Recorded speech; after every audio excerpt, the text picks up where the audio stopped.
জয় শ্রীকৃষ্ণ। রাধে রাধে। নমস্কার বন্ধুরা।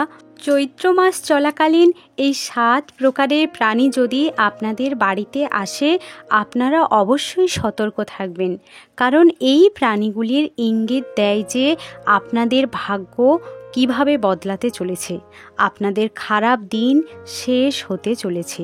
এইগুলি এমন 7টি প্রাণী যা অত্যন্ত শুভ। এই প্রাণীরা যে বাড়িতে যায় সেই ঘরে উন্নতি কেউ আটকাতে পারে না। এই 7টি প্রাণীর মধ্যে অনেক প্রাণী রয়েছে যা কোনো না কোনো দেব দেবীর প্রতিনিধি হিসেবে কাজ করে। তাই প্রতিটি মানুষের এই প্রাণীদের সম্বন্ধে জানা খুবই গুরুত্বপূর্ণ। যদি আপনার বাড়িতেও এই ধরনের প্রাণী আসে, তবে আপনি ভাবতে পারেন যে আপনার দুর্ভাগ্য মুহূর্তের মধ্যে সৌভাগ্যে পরিণত হতে চলেছে এবং আপনার ভালো সময় আসতে চলেছে। অবশ্যই জানবেন কোন কোন প্রাণী এই চৈত্র মাস চলাকালীন আপনাদের বাড়িতে এলে আপনাদের জীবনের সৌভাগ্যের দরজা খুলতে চলেছে। অবশ্যই এই চৈত্র মাসের গুরুত্ব হিন্দু শাস্ত্রে অপরিসীম। বাংলা পঞ্জিকায় এই চৈত্র মাসের পর নতুন বছরের শুরু হতে চলেছে।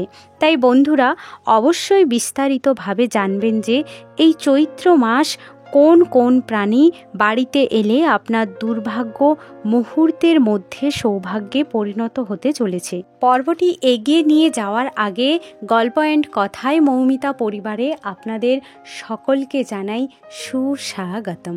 আশা করি কৃষ্ণ কৃপায় সকলে ভালো আছেন, সুস্থ আছেন। বন্ধুরা, আমাদের হিন্দু শাস্ত্র মতে চৈত্র মাস বছরের শেষ মাস।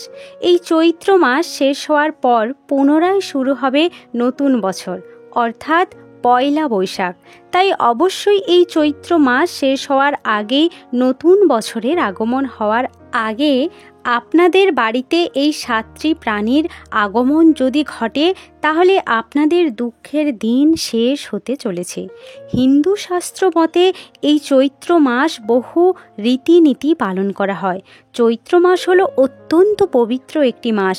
এই মাসে নানা কাজের মধ্যে আমরা আমাদের ঘুমন্ত ভাগ্যকে জাগিয়ে তুলতে পারি।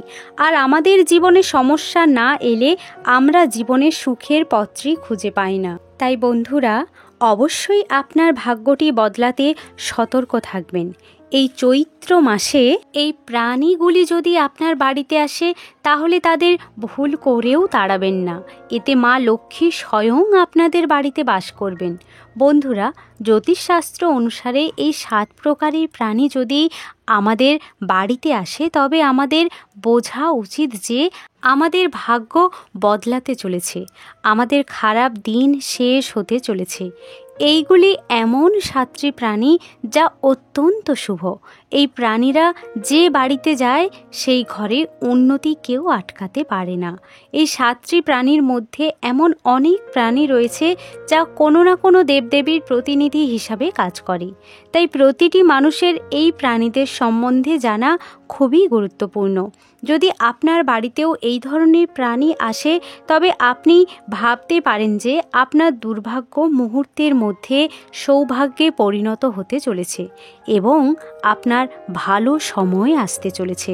এই 7 ধরনের প্রাণী যে বাড়িতে যায় সেই বাড়িতে প্রবেশ করেন মা লক্ষ্মী স্বয়ং। এই 7 ধরনের প্রাণী সেই বাড়িতে প্রবেশ করে যেই বাড়িতে সদস্যদের ভাগ্য ফিরতে চলেছে। অন্যথায় এই প্রাণীরা সকলের বাড়িতে আসে না। তাই বন্ধুরা সর্বদা আপনার বাড়ি পরিষ্কার পরিচ্ছন্ন রাখতে হবে। আপনার বাড়ির দরজার সামনে কখনো নোংরা চপ্পল রাখবেন না। সময় মতো জানালা খুলে রাখুন, যাতে মা লক্ষ্মী এসে আপনার বাড়ি থেকে ফিরে না যায়, মা লক্ষ্মী আপনার ঘরে প্রবেশ করতে পারে। চলুন বন্ধুরা জেনে নেওয়া যাক যে 7টি প্রাণীর সম্পর্কে। প্রথমত, মৌমাছি। বন্ধুরা, যদি হঠাৎ করে আপনার ঘরে মৌমাছি আসে, তবে এটি বাড়ির সদস্যদের আর্থিক উন্নতি হওয়ার লক্ষণ। বাড়িতে মৌমাছি বাসা তৈরি করলে বুঝবেন আপনার দরিদ্র ও দুঃখ কষ্টের অবসান হতে চলেছে। মৌমাছিকে উন্নতি ও সাফল্যের প্রতীক হিসেবে বিবেচনা করা হয়। তারা আত্মবিশ্বাস, বিশুদ্ধতা এবং উৎপাদনশীলতার প্রতিনিধিত্ব করে। এই কারণে বাড়িতে মৌমাছি এলে একটি ইতিবাচক দিক হিসেবে বিবেচিত হয়। এটা বিশ্বাস করা হয় যে এই মৌমাছিরা ধনসম্পত্তি ও প্রাচুর্যের প্রতীক এবং ব্যক্তির জীবনে সৌভাগ্য ও আর্থিক দিক আকর্ষণীয় করে তোলে। নাম্বার 2, প্রজাপতি। বন্ধুরা, বাড়িতে যখন প্রজাপতি আসে তখন সে অনেক শুভ সংকেত নিয়ে আসে। প্রজাপতি যেমন রঙিন, তেমনি প্রজাপতি আমাদের জীবনে রং ছড়ায় ও আমাদের জীবন আনন্দে ভরে ওঠে। তাই প্রজাপতি ঘরে আসাকে খুব শুভ লক্ষণ বলে মনে করা হয়। তাই আপনার বাড়িতে যখন প্রজাপতি আসে তাকে মারবেন না। নাম্বার 3, পিঁপড়ে। বন্ধুরা, যদি আপনার ঘরে কালো পিঁপড়ে বের হয় তাহলে বুঝুন আপনার ঘরে দেবী লক্ষ্মীর আগমন শুরু হয়েছে। জ্যোতিষশাস্ত্র অনুসারে যদি আপনার ঘরে পূর্ব দিক থেকে পিঁপড়ে বের হয় তাহলে বুঝবেন আপনার ভাগ্য খুব তাড়াতাড়ি জাগ্রত হতে চলেছে। খুব শীঘ্রই আপনার দুঃখের দিন শেষ হতে চলেছে। যদি পশ্চিম দিক থেকে পিঁপড়ে বের হয় তাহলে বুঝবেন আপনার কোনো শুভ যাত্রায় যেতে চলেছেন।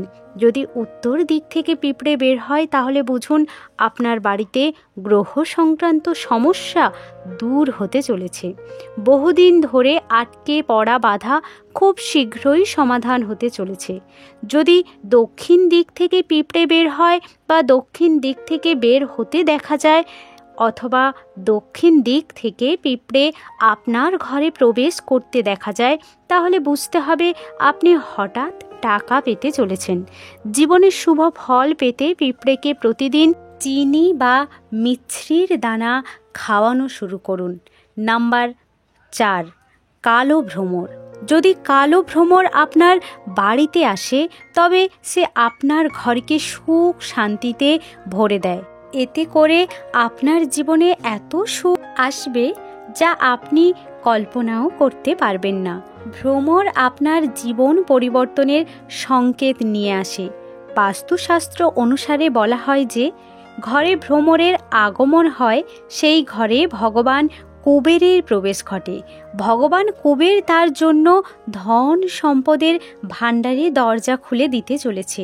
তবে ভ্রমর ঘরে এলে তাকে বিরক্ত করবেন না। আপনি এর থেকে অনুমান করতে পারবেন যে আপনার ভাগ্য বদলাতে চলেছে।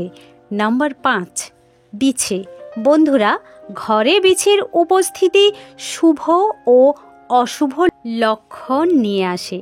আপনি যদি আপনার পুজোর ঘরে বিছে দেখেন তবে এটি সৌভাগ্যের লক্ষণ। যদি দেখেন আপনার ঘরে বিছে দেখা যায় আবার হঠাৎ অদৃশ্য হয়ে যায় তাহলে বুঝবেন আপনার কোনো আটকে থাকা কাজ সম্পূর্ণ হতে চলেছে। আবার যদি বাড়ির মূল দরজা দিয়ে কোনো বিছেকে ঘর থেকে বেরিয়ে যেতে দেখা যায় তবে বুঝবেন এটি বাড়ির সমস্ত সমস্যা নিজের সাথে নিয়ে যাচ্ছে। কিন্তু যদি ঘরের ভেতরে দিকে আসতে দেখা যায় তবে এটি বাড়িতে সমস্যা নিয়ে আসছে। বাড়ির ভেতরে যদি মৃত বিছে পাওয়া যায় তবে এর অর্থ হলো আপনার বাড়িতে কোনো বড় বিপর্যয় ঘটতে চলেছিল যা কেটে গেছে।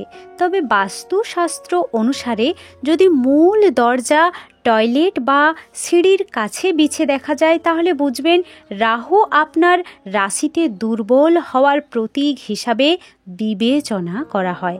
ভবিষ্যতে আপনিও কোনো রোগে ভুগতে পারেন। নাম্বার 6, ছুঁচো।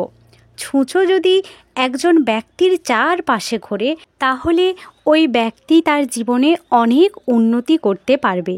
এটা একেবারেই নিশ্চিত সেই ব্যক্তির দুঃখ, কষ্ট ও সমস্যা দূর হয়ে যাবে। এছাড়াও বাস্তুশাস্ত্রে বলা হয়েছে আমাদের বাড়িতে ছুঁচো আসার লক্ষণ বাড়িতে দেবী লক্ষ্মী আসার সংকেত। হঠাৎ অর্থ লাভের সম্ভাবনা তৈরি হয়। সে ব্যবসা থেকেও হতে পারে বা যে কোনো উপায়ে হঠাৎ অর্থ পাবেন। নাম্বার 7, টিকটিকি। টিকটিকিকে দেবী লক্ষ্মীর প্রতীক হিসেবে মনে করা হয়। প্রায় বাড়িতে টিকটিকি দেখাও যায়, কিন্তু আপনি যদি দেখেন 3টি টিকটিকি একসাথে আপনার ঘরে ঘুরে বেড়াচ্ছেন, তাহলে এটিকে খুবই শুভ সংকেত বলে মনে করা হয়। এছাড়াও যদি ঠাকুরের বেদিতে টিকটিকি দেখতে পান তাহলে তা খুবই শুভ। এমনটা দেখলে গঙ্গা জল ছিটিয়ে আপনার ইচ্ছা দেবী দেবতার কাছে জানাতে পারেন, অবশ্যই পূর্ণ হবে। এছাড়াও যদি তুলসী মঞ্চে টিকটিকি দেখা যায় তাহলে তা ধন সম্পত্তি আকর্ষণের বার্তা দেয়। এছাড়াও দেওয়াল থেকে টিকটিকি হঠাৎ পড়েও যায় আর আপনি সেই দৃশ্য দেখেন তাহলে আপনার জীবনে ধন সম্পত্তি এনে দেয়। এছাড়াও বন্ধুরা, বাড়িতে 2টো টিকটিকি দেখাও শুভ বলে মনে করা হয়। যদি এই টিকটিকিগুলোর লেজ কাটা থাকে তাহলে শীঘ্রই আপনার ভাগ্য উজ্জ্বল হতে চলেছে। নাম্বার 8, কচ্ছপ ভগবান বিষ্ণুর বাস বলে মনে করা হয় এবং বলা হয় বাড়ির আশেপাশে কচ্ছপ দেখা গেলে এটি এই কথারই ইঙ্গিত দেয় যে বাড়িতে সুখ শান্তির আগমন হতে চলেছে এবং বাড়ির নেতিবাচকতা দূর হবে। বন্ধুরা, এই ধরনের প্রাণী যদি আপনার বাড়িতে প্রবেশ করে তবে আপনার বোঝা উচিত আপনার জীবনের সুখ আসতে চলেছে। বন্ধুরা, ভিডিওটি এখানেই শেষ করছি। আশা করি পর্বটি আপনাদেরকে সমৃদ্ধ করেছে। ভিডিওটি ভালো লাগলে অবশ্যই লাইক করবেন এবং চ্যানেলে নতুন হয়ে থাকলে চ্যানেলটি সাবস্ক্রাইব করে অল নোটিফিকেশান অন করতে একদম ভুলবেন না। সকলে ভালো থাকবেন, সুস্থ থাকবেন। ঈশ্বর আপনাদের মঙ্গল করুন।